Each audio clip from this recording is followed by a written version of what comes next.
Kryebashkiaku i Korçës Sotiraq Filo ka pritur në një takim zyrtar homologun e tij nga kosturi i Greqisë Yanis Korentzidis. Të dy kryebashkiakët kanë biseduar rreth mundësive të bashkëpunimit mes dy bashkive dhe shkëmbimeve në fushën e artit, kulturës, sportit dhe turizmit. Për kryebashkiakun e Korçës një tjetër mundësi bashkëpunimi do të ishte edhe aplikimi përbashkët për të përfituar nga fondet e Bashkimit Evropian për projekte ndërkufitare.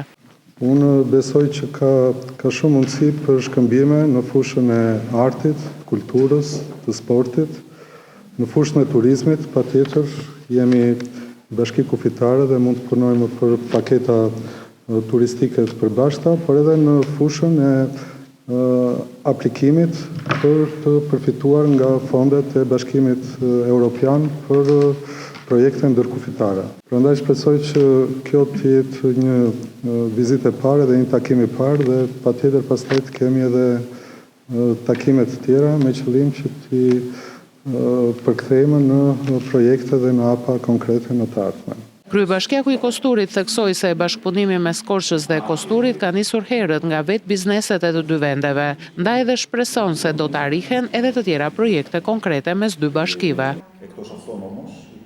Në fakt ne kemi nisur herët bashkëpunimet tona, jo vetëm në fushën e turizmit, por edhe bashkëpunime që bizneset kryen midis tyre. Prandaj shpresoj, po kaq mirë sa kemi filluar, ne të vazhdojmë bashkëpunimin tonë të ardhmen, sepse rajoni Korçës është një rajon që shquhet për traditën dhe kulturën e tij të hershme.